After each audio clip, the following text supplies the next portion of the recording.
Hello મિત્રો, ચલો છેલ્લા આપણા ગતિ ઉર્જાની વાત કરી હતી અને પછી આપણે પ્રમેય જોયું હતું, મતલબ એક સૂત્ર જોયું હતું, કાર્ય ઉર્જા પ્રમેય. એક પ્રમેય કહેવાય, એક સૂત્ર કહેવાય જે ખૂબ જ કામનું હોય. ઉર્જા અને કાર્ય વચ્ચે શું સંબંધ એ સૂત્રની મદદથી આપણે જાણી શકીએ છીએ. બરોબર.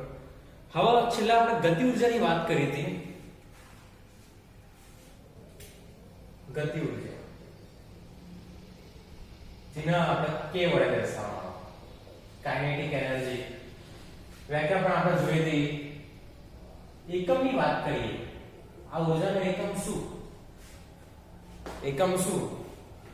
તો આપણે ગતિ ઉર્જાનું સૂત્ર લાવ્યા હતા 1/2 mv². m એટલે kg થાય,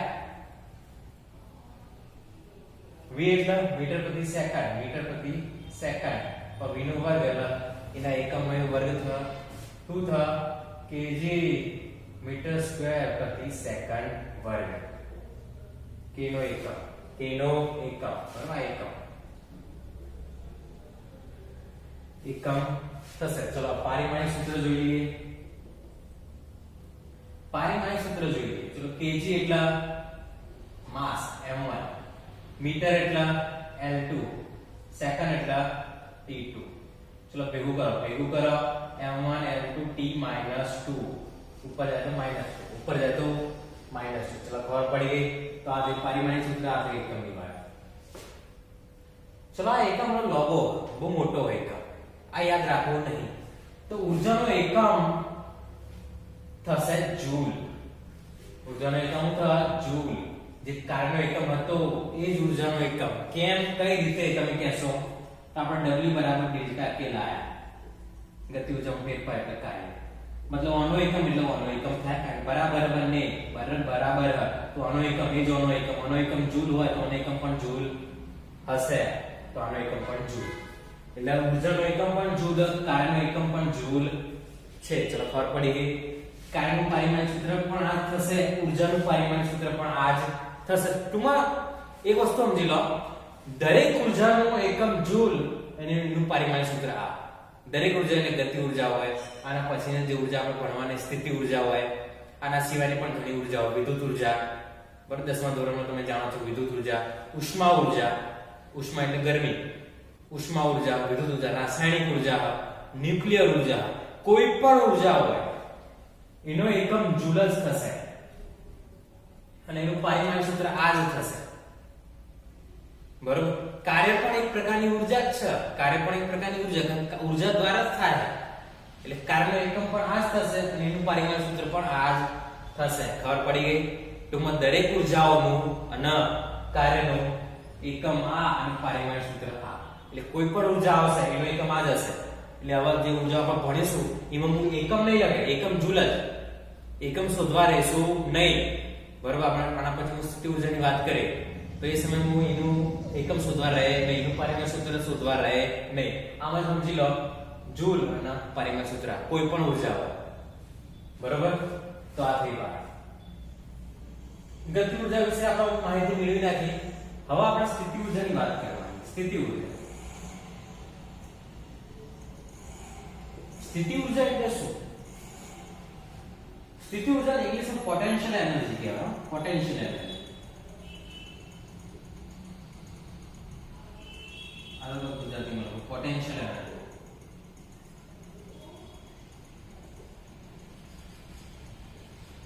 પોટેન્શિયલ એનર્જી પણ P સિમ્બલ વડે દર્શાવવામાં આવતો નથી. આનો સિમ્બલ શું હોય? તો ઘણી ચોપડીઓમાં આની સંજ્ઞા U અને ઘણી ચોપડીમાં આની સંજ્ઞા V જેવી. તો આપણા ચોપડીમાં કઈ સિમ્બોલ આપે? તો આ સિમ્બોલ આપેલો V, કેપિટલ V. કયો V? કેપિટલ. સ્મોલ v નહીં. સ્મોલ v એટલે વેગ, પણ કેપિટલ V એટલે સ્થિતિ ઉર્જા. એટલે ઘણી જગ્યાએ U હોય, ઘણી જગ્યાએ V હોય. તમે કોઈ પણ સંજ્ઞાનો ઉપયોગ કરી શકો, પણ આપણે ચોપડી પ્રમાણે જોઈએ તો આપણે V સિમ્બોલ વાપરીશું. ચલો ખબર પડી. આનો એકમ પણ શું થાય? જૂલ જ થાય. એનું પારિમાણિક સૂત્ર પણ આ જ થશે, લખતો નથી. વ્યાખ્યા જોઈ લઈએ. વ્યાખ્યા શું? સ્થિતિ ઉર્જા કોને કહેવાય? આની વ્યાખ્યા શું છે? ગતિ ઉર્જામાં આપણે જોયું કે વેગના કારણે મળતી ઉર્જા, વેગ હોય તો ગતિ ઉર્જા હોય, વેગના કારણે મળતી ઉર્જા. તો સ્થિતિ ઉર્જા, તો સ્થિતિના કારણે મળતી ઉર્જા, સ્થિતિના કારણે મળતી ઉર્જા સીધી જ વાત. સ્થિતિ ઉર્જા એટલે કારણે મળતી ઉર્જાને સ્થિતિ ઉર્જા કહે છે. સીધી વાત, સીધી વ્યાખ્યા, સ્થિતિના કારણે મળતી ઉર્જા. ચલો આને થોડું વ્યવસ્થિત સમજીએ. કારણ કે સ્થિતિ દરેક પદાર્થની અલગ અલગ હોય અને દરેક સ્થિતિઓમાં એના જોડે ઉર્જા હોય અને ના પણ હોય. એટલે સ્થિતિ ઉર્જાને ઓળખવી થોડી કાઠી છે. ગતિ ઉર્જામાં ખબર પડે, વેગ હોય એટલે ગતિ હોય, વેગ હોય એટલે ઉર્જા હોય, વેગ હોય તો ગતિ ઉર્જા હોય, બરાબર. નાનો મોટો કોઈ પણ વેગ હોય એ ઉર્જા હોય. પણ સ્થિતિમાં દરેક સ્થિતિમાં એના જોડે ઉર્જા હોય એવું જરૂરી નથી. કઈ સ્થિતિમાં ઉર્જા હોય તો એની આપણે વાત કરીએ.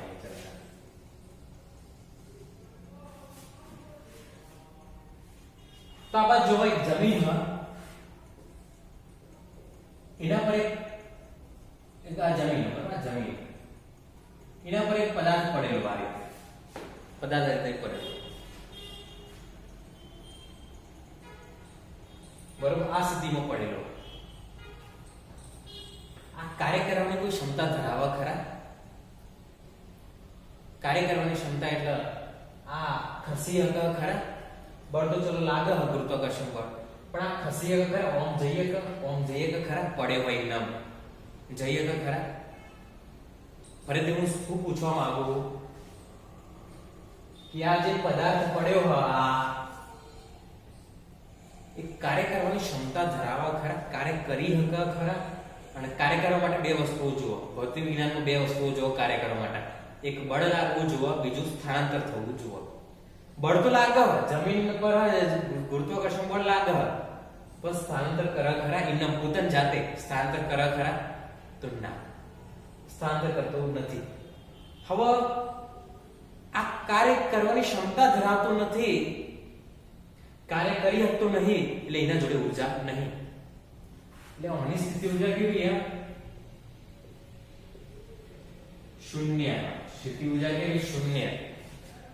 હવે તમે કહેશો સ્થિતિ પડે તો હસ, સ્થિર સ્થિતિમાં તો હ, પણ એ કાર્ય કરવાની ક્ષમતા ધરાવતો નહીં. કારણ કે જેના જોડે ઉર્જા હોય એ કાર્ય કરવા સક્ષમ હોય. જેના જોડે ઉર્જા હોય કાર્ય કરવા સક્ષમ હોય. મળદું હ, કોઈ મળદું મરેલો કોઈ વ્યક્તિ હ, મરી ગયો, એ કાર્ય કરવાની ક્ષમતા ધરાવે ખરા? ના. કેમ? એના જોડે ઉર્જા જ નહીં. એનું હૃદય ધબકતું બંધ થઈ ગયું, એના જોડે કોઈ ઉર્જા જ વધી નહીં. એના જોડે કોઈ ઉર્જા જ વધી નહીં, એટલે કોઈ કાર્ય કરવાની ક્ષમતા ધરાવતો નથી, કાર્ય કરી શકતો નથી. અને જો કાર્ય ના કરી શકતું હોય, મતલબ એના જોડે ઉર્જા ના હોય, તો ઉર્જા કેવી? શૂન્ય. આ પણ એવું જ છે, કાર્ય કરી શકતો નથી, ખસી શકતો નથી પોતાની જાતે. બળ લાગે પણ ખસી શકતો નથી, કાર્ય કરી શકતો નહીં, મતલબ એના જોડે કેવી ઉર્જા? શૂન્ય ઉર્જા, બરાબર. એના જોડે કોઈ ઉર્જા નથી. પણ જો આ જ પદાર્થને હું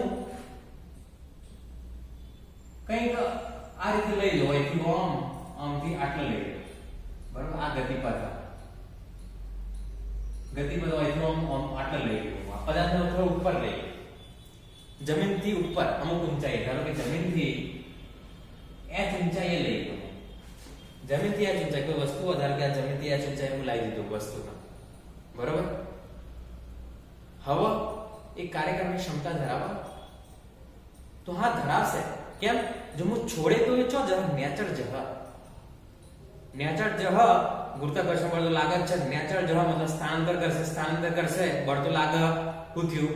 કાર્ય થયું. મતલબ જો હું આ પદાર્થને ઉપર લઈ જાઉં તો એક કાર્ય કરવાની ક્ષમતા ધરાવે. અને કાર્ય કરવાની ક્ષમતા વ્યક્તિ અથવા પદાર્થ ક્યારે ધરાવે? જ્યારે એના જોડે ઉર્જા હોય. એટલે એ વખતે એના જોડે ઉર્જા છે.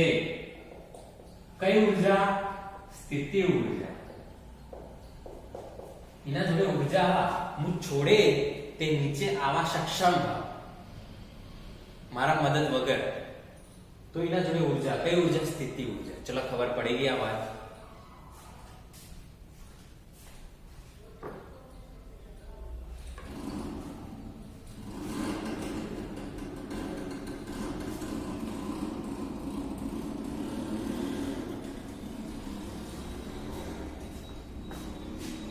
ખબર પડી ગઈ? તો હું કર્યું ની આટલા એની સ્થિતિમાં ફેરફાર થયો. આ સ્થિતિને આ સ્થિતિમાં ફેર. આ સ્થિતિમાં હતું કાર્ય કરવાની ક્ષમતા નથી, ઉર્જા નથી ના જોડે.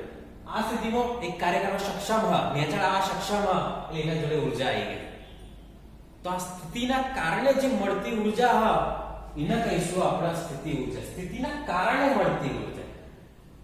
સ્થિતિના કારણે મળતી ઉર્જા. અને બીજી વ્યાખ્યા લખીએ તો લખીએ કે જે સ્થિતિમાં કાર્ય થઈ શકતું હોય તે સ્થિતિમાં પદાર્થને સ્થિતિ ઉર્જા હોય છે. જે સ્થિતિમાં કાર્ય થઈ શકતું એ સ્થિતિમાં ઉર્જા હોય. આ સ્થિતિમાં કાર્ય થતું હતું ના. આ સ્થિતિમાં કાર્ય થાય હા. જો હું છોડી મેલે તો એ નેચર આવા સક્ષમમાં પોતાની રીતે મારી મદદ વગર એના જોડે ઉર્જા છે. બરોબર? તો આ સ્થિતિના કારણે મળતી ઉર્જા, બરોબર, એને કહેવાય સ્થિતિ ઉર્જા. હવે સ્થિતિ ઉર્જાના આ દર્શાવવા સ્થિતિ ઉર્જા એટલે mgh. આ સૂત્ર mgh. સ્થિતિ ઉર્જાનું સૂત્ર શું mgh. આ સૂત્ર આપણે યાદ રાખ્યું ડાયરેક્ટ, અને આપણે પૂછાતું નહીં અને કઈ રીતના આવ્યું આપણે ડાયરેક્ટ સૂત્ર યાદ રાખીશું. h શૂન્ય મતલબ h શૂન્ય હોય કે હોય ને ચલા h શૂન્ય હોય તો ઉર્જા કેવી શૂન્ય. ઊંચાઈ એક લઈ ગયા તો ઉર્જા આવશે mgh. ખબર પડી ગઈ? અને જેટલી વધારે ઊંચાઈ લઈ જઈએ એટલી વધારે પ્રમાણમાં ઉર્જા આવે. જેટલી વધારે ઊંચાઈ લઈ જઈએ એટલી વધારે પ્રમાણમાં ઉર્જાના સમપ્રમાણમાં સ્થિતિ ઉર્જા વધારે કાર્ય કરવાની ક્ષમતા ધરાવે. બરોબર? એ સ્થિતિના કારણે કયા સ્થિતિમાં હોય પહેલા જોવાનું ભાઈ આ પડેલું હોય આ કાર્ય કરવાની સક્ષમ હોય કે નહીં. બરોબર? ને આના જ લીધે ઉર્જાની વ્યાખ્યા થઈ. ઉર્જાની વ્યાખ્યા તમે સાંભળી જશો. કાર્ય કરવાની ક્ષમતાને ઉર્જા કહે છે. કાર્ય કરવાની ક્ષમતાને ઉર્જા કહે છે. જેના જોડે કાર્ય કરવાની ક્ષમતા એના જોડે ઉર્જા, અને જેના જોડે ઉર્જા એ કામ કરી શકે એના જોડે ક્ષમતા. ખબર પડી? વાક્ય ફરીથી બોલું. જેના જોડે ઉર્જા એ કાર્ય કરવાની ક્ષમતા ધરાવે, અને જે કાર્ય કરવાની ક્ષમતા ધરાવે એના જોડે ઉર્જા છે. એ ઉર્જા બીજું કઈ નહીં, કાર્ય કરવાની ક્ષમતા. બરોબર? સ્થિતિ ઉર્જામાં આ સ્થિતિમાં કાર્ય કરવાની ક્ષમતા નથી, ખસવાની પોતાની જાતે કશું કરી નતો શકતો, એટલે એની ઉર્જા કઈ શૂન્ય. પણ આ સ્થિતિમાં હું છોડી મેલું તો પોતાની જાતે નેચર પડવા સક્ષમ હ, જેના જોડે ઉર્જા છે. તો એ ઉર્જા કઈ સ્થિતિ ઉર્જા. એ ઉર્જા કઈ સ્થિતિ ઉર્જા કેટલી mgh એનું સૂત્ર. બીજું, આ સ્થિતિ ઉર્જા પદાર્થ તમે કયા માર્ગે લઈ ગયા એના પર આધારિત નથી. બરોબર? કારણ કે હું એ ઊંચાઈ પર આધારિત હતી, તો ઊંચાઈ પર આધારિત. પણ કયા માર્ગે તમે h ઊંચાઈએ લઈ ગયા એના પર આધારિત નહીં. તમે આ સીધું લઈ ગયા હોય, આમ રસ્તો લઈ ગયા, આમથી લઈ ગયા હોય, કોઈ ફરક પડે ના. કારણ કે ઊંચાઈ પર આધારિત. તમે કોઈથી ઓમ લઈ ગયા હોય કે ઓય લઈ ગયા ત્યાંથી કોઈ ફરક પડતો નથી. એટલે એક વાક્ય લખીએ આ સ્થિતિ ઉર્જા જે હ પદાર્થને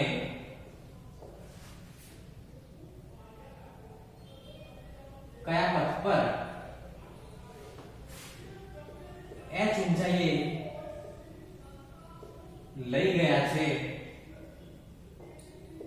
તેના પર આધારિત નથી. એના પર આધારિત કઈ ઊંચાઈ લઈ ગયા એના પર આધારિત કયા પથ પર, કોઈથી ઓમ કોઈથી ઓમ. આપણે તો હું આ અને જમીન વચ્ચેનું અંતર કેટલું બસ એ જ જોવાનું. આ અને જમીન વચ્ચેનું અંતર કેટલું બસ એ જ જોવાનું. ખબર પડી ગઈ? તો આ સ્થિતિ ઉર્જાની વાત. ખબર પડી ગઈ તમને આ વાક્ય? હવે આ ગતિ ઉર્જા અને સ્થિતિ ઉર્જા એના સરવાળાને શું કહેવાય? તેના સરવાળાને યાંત્રિક ઉર્જા કહે છે. યાંત્રિક ઉર્જા E. યાંત્રિક ઉર્જા શું હોય? યાંત્રિક ઉર્જા એ ગતિ ઉર્જા વત્તા સ્થિતિ ઉર્જા. કોઈ પદાર્થ જોડે ગતિ ઉર્જા હોય, સ્થિતિ ઉર્જા હોય તો એ બેના સરવાળાને યાંત્રિક ઉર્જા કહેવાય. અને યાંત્રિક ઉર્જા કેવી હોય? અચળ હોય, હંમેશા અચળ હોય. યાંત્રિક ઉર્જા E લખીએ, ગતિ ઉર્જા K લખીએ, પેલાનું V લખીએ. I બરાબર 1/2 mv² વત્તા mgh. તો આ સૂત્ર આપણે યાદ રાખીશું. આ સૂત્ર આપણે યાદ રાખીશું. યાંત્રિક ઉર્જા, ગતિ ઉર્જા, સ્થિતિ ઉર્જાનો સરવાળો. બીજું, યાંત્રિક ઉર્જા હંમેશા અચળ હોય. યાંત્રિક ઉર્જા હંમેશા અચળ હોય છે. ઓકે, ના અચળ હોય તો જો સ્થિતિ ઉર્જા હોવાના જોડે પણ ગતિ ઉર્જા શૂન્ય. હું છોડી દઈ ને, હું આ છોડે તો નેચર આવે. બરોબર. સ્થિતિ ઉર્જા ઘટતી જાય, ગતિ ઉર્જા બનતી જાય. સ્થિતિ ઉર્જા ઘટતી જાય, ગતિ ઉર્જા બનતી જાય. સ્થિતિ ઉર્જા ઘટતી જાય, ગતિ ઉર્જા બનતી જાય. બરોબર. અને છેક આટલા આવતા એના જોડે ફક્ત ગતિ ઉર્જા હોય. સ્થિતિ ઉર્જા શૂન્ય થઈ જાય, આટલા આવતા સ્થિતિ ઉર્જા શૂન્ય થઈ ગઈ. બરોબર. ક્ષમતા ગુમાવી દીધી એટલે ઉર્જા પણ જતી રહી. અને ઉર્જા ચો જાય? ખાડો ખોદવામાં. નેચર પડે એટલે ખાડો તો પડે કે ખબર પડે કે નહીં આખી ઘટના. ફરીથી હું તમને કહું, ધારો કે એક બિલ્ડિંગ ઉદાહરણ જો, એક બિલ્ડિંગ આપણા જોડે, એના પર એક પથ્થર અમારા જોડે. પથ્થરને મેં આ રીતના રાખ્યો, હાથમાં પકડી. એના જોડે કઈ ઉર્જા હશે એ સમય? તો સ્થિતિ ઉર્જા. એના જોડે કઈ ઉર્જા? સ્થિતિ ઉર્જા હશે. કાર્ય કરવા સક્ષમ, નેચર જવા સક્ષમ સ્થિતિ ઉર્જા હોય એના જોડે. મેં એને છોડી દીધું. એના જોડે ઉર્જા હતી. હવે તમને ખબર હતી ઉર્જાનું શું હોય? ઉર્જા સંરક્ષણ નિયમ શું હોય? એક ઉર્જામાંથી બીજા ઉર્જામાં રૂપાંતર થાય, પણ ઉર્જાનો નાશ કે સર્જન શક્ય નથી. આ વસ્તુ તમે જાણો જ છો. કેમિસ્ટ્રીમાં તમારે આવી ગયું હશે આ. બરોબર. કે ઉર્જા સંરક્ષણ નિયમ શું હોય? એક ઉર્જામાંથી બીજી ઉર્જામાં રૂપાંતર થાય તો ઉર્જાનો નાશ કે સર્જન શક્ય નથી. હવે એના જોડે સ્થિતિ ઉર્જા હતી, ગતિમાં આવ્યો એટલે ગતિ ઉર્જા આવી. આ ગતિ ઉર્જા આવી ક્યાંથી? તો સ્થિતિ ઉર્જામાં. સ્થિતિ ઉર્જા હતી, ગતિમાં આવે ગતિ ઉર્જા આવી ગઈ, ગતિ ઉર્જા આવી ગઈ. સ્થિતિ ઉર્જા ઘટતી જાય, ગતિ ઉર્જા વધતી જાય. સ્થિતિ ઉર્જા ઘટતી જાય, ગતિ ઉર્જા વધતી જાય. બરોબર. અને છેક નેચર પડવાની સ્થિતિમાં ગતિ ઉર્જા મહત્તમ થઈ જાય, સ્થિતિ ઉર્જા શૂન્ય થઈ જાય. ગતિ ઉર્જા હોય પછી નેચર પડે તો ઉર્જા જઈ જો, કારણ કે મારા જોડે તો હવે ઉર્જા નહીં, તો આ ઉર્જા જઈ જો, કાર્ય કરવાની ક્ષમતા નહીં હોના જોડે. આ ગતિમય નહીં અને એના જોડે સ્થિતિ ઉર્જા નહીં, તો આ ઉર્જા જઈ જો. એના જોડે ગતિ ઉર્જા હતી, નેચર પડ્યો, અચાનક ઉર્જા ગાયબ. એ ગતિમય નહીં એટલે ગતિ ઉર્જા જતી રહી, કાર્ય કરવાની ક્ષમતા નહીં, સ્થિતિ ઉર્જા જતી રહી. તો હમણાં હાલ જ વાત કરી ભાઈ ઉર્જાનું સર્જન કે વિનાશ શક્ય નહીં, તો ઉર્જા જઈ ચો તો એ નેચર ખાડો ખોદવામાં વપરાય. કારણ કે નેચર પડે એટલે જમીનના કણો આગા પાછા તો કરા કર. નેચર પડે તો જમીનના ખાડો ખોદી નાખે, અમુક આગા પાછા કરી નાખે. બરોબર. એટલે આગા પાછા કરવામાં વપરાય, આગા પાછા કરવામાં વપરાય, કાર્ય કરવામાં વપરાય ગઈ. ચલો ખબર પડી ગઈ. પણ કહેવાનો મતલબ શું હોય કે આ યાંત્રિક ઉર્જા અચળ જ રહે. ભલે સ્થિતિ ઉર્જા ઘટતી જાય પણ આમાં ગતિ ઉર્જા વધતી જાય. એટલે બંનેનો સરવાળો કરવા જઈએ કોઈ પણ સ્થિતિમાં, y થી સ્ટાર્ટ કરીને y થી e જેટલો જ હોય. એટલે ગતિ ઉર્જા શૂન્ય હોય એટલે સ્થિતિ ઉર્જા યાંત્રિક ઉર્જા બરાબર. સ્થિતિ ઉર્જા યાંત્રિક સમજ પડા નહીં પડતી? સ્થિતિ ઉર્જા યાંત્રિક ઉર્જા બરાબર હોય 100%. પછી ધીરે ધીરે ગતિ ઉર્જા વધતી જાય, સ્થિતિ ઉર્જા ઘટતી જાય. એટલે આ 100% માં 90%, 80%, 70% થતું જાય. અને આ ધીરે ધીરે 0% માં 10%, 20%, 30% આ વધતું જાય. બરોબર. પણ આ તો અચળ જ રહે. આ તો હોય યાંત્રિક ઉર્જા અચળ જ. આ તો 100% જ રહેવાનું. પણ આ વધતું જા એક સમય નેચરના સમય ગતિ ઉર્જા મહત્તમ થઈ જાય, સ્થિતિ ઉર્જા શૂન્ય થઈ જાય. બરોબર. તો એ સમય ગતિ ઉર્જા એ યાંત્રિક ઉર્જા બરાબર હશે. પણ આ તો અચળ જ રહે. ખબર પડી ગઈ? વાત ખબર પડી ગઈ? યાંત્રિક ઉર્જા અચળ રહે. કોઈ પણ ઘટનામાં યાંત્રિક ઉર્જા અચળ રહે છે. બરોબર. અને ઉર્જા દ્વારા જ કાર્ય થાય. તો આ આપણે જોઈ લીધું. બરોબર. તો આ વસ્તુ તમે લખી કાઢો.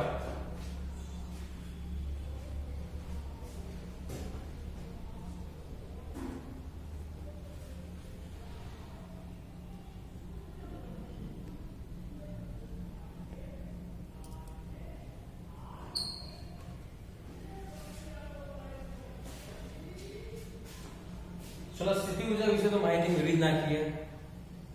બરોબર. હવે આ વસ્તુ તમે લખી કાઢજો, સ્ક્રીનશોટ લઈ લેજો.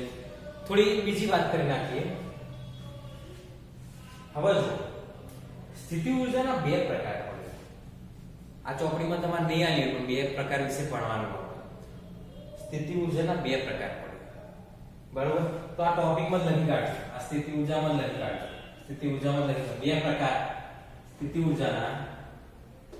આ વસ્તુ ચોપડીમાં નહીં તમારા. સ્થિતિ ઉર્જાના બે પ્રકાર. બરાબર? લખતી વખતે જો ટોપિકમાં આવેલો એક ગુરુત્વીય સ્થિતિ ઉર્જા છે. આ ગુરુત્વીય સ્થિતિ ઉર્જાનું સૂત્ર. ગુરુત્વીય સ્થિતિ ઉર્જા. ગુરુત્વીય સ્થિતિ ઉર્જા ગુરુત્વાકર્ષણ બળના કારણે. બરાબર? mg એટલે ગુરુત્વાકર્ષણ બળ. mg એટલે શું? આ ગુરુત્વાકર્ષણમાં તમને ખ્યાલ આવી જો ભાઈ mg આવ્યું ને ગુરુત્વાકર્ષણ બળના કારણે. કાર્ય કોના લીધે કરે? ગુરુત્વાકર્ષણ બળના કારણે. આ એકદમ તો પડતું નહીં, ગુરુત્વાકર્ષણ બળના કારણે પડે. એટલે આ ગુરુત્વીય સ્થિતિ ઉર્જા. આનો કહે છે ગુરુત્વીય સ્થિતિ ઉર્જા. બરાબર? એટલે ગુરુત્વીય સ્થિતિ ઉર્જાનું સૂત્ર આ. હવે બીજો પ્રકાર પડે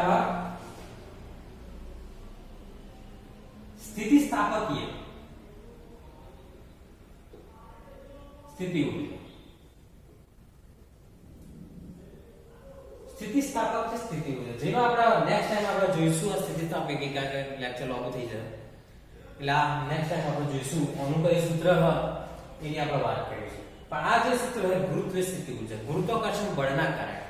અને આ જે સ્થિતિસ્થાપકીય સ્થિતિ ઉર્જા એ એના માટે ગુરુત્વાકર્ષણ બળ કે અલગ બળ ભાગ ભજવે. ચલો ખબર પડી ગયા વાત. તો આ જે સ્થિતિ ઉર્જાની વાત, સ્થિતિ ઉર્જા અને ગતિ ઉર્જાનો સરવાળો યાંત્રિક ઉર્જા કહેવાય. સ્થિતિ ઉર્જા વધતી જાય, ગતિ ઉર્જા ઘટતી જાય. સ્થિતિ ઉર્જા ઘટતી જાય, ગતિ ઉર્જા વધતી જાય. બરોબર? તો બંનેનો સરવાળો અચળ જ રહે. બંનેનો સરવાળો કેવો? અચળ જ રહે છે. યાંત્રિક ઉર્જા એને કહેવાય. બરોબર? પછી ઊંચાઈ પર આધારિત, કઈ રીતે લઈ જવાનું એના પર આધારિત નહીં. સ્થિતિમાં કઈ રીતે ફેરફાર કરવાનું એના પર આધારિત નહીં. બરોબર? તમે અહીંથી ઓમ લઈને ફેરફાર કરો, અહીંથી ઓય લઈને ફેરફાર કોઈ નથી, કોઈ લેવા દેવા નહીં. આ બધું આ અને આના વચ્ચે અંતર જ જોવાનું હોય ગુરુત્વીય સ્થિતિ ઉર્જા માટે. જ્યારે સ્થિતિસ્થાપકીય સ્થિતિ ઉર્જા માટે કઈ અલગ વસ્તુ હોય. બરોબર? એના માટે અલગ બળ આવશે. બીજું સ્થિતિ ઉર્જા પોટેન્શિયલ એનર્જી પણ સંજ્ઞા v અથવા u, કેપિટલ u અથવા કેપિટલ v. આ કેપિટલ u કોઈ અમુક ચોપડી જે જૂની ચોપડી હતી ને માર એમાં કેપિટલ u હતું. આપણે જે નવી ચોપડી છે એમાં કેપિટલ v છે. બરોબર? આનો એકમ પણ આટલું પારિમાણિક સૂત્ર આટલું થશે. બરોબર? તો આપણા લેક્ચર આટલું સુધી રાખીએ. નેક્સ્ટ ટાઈમ આપણે સ્થિતિસ્થાપકીય સ્થિતિ ઉર્જાની વાત કરીશું, મતલબ સ્થિતિ ઉર્જાની જ વાત કરીશું. બરોબર? તો આ વસ્તુ તમે લખી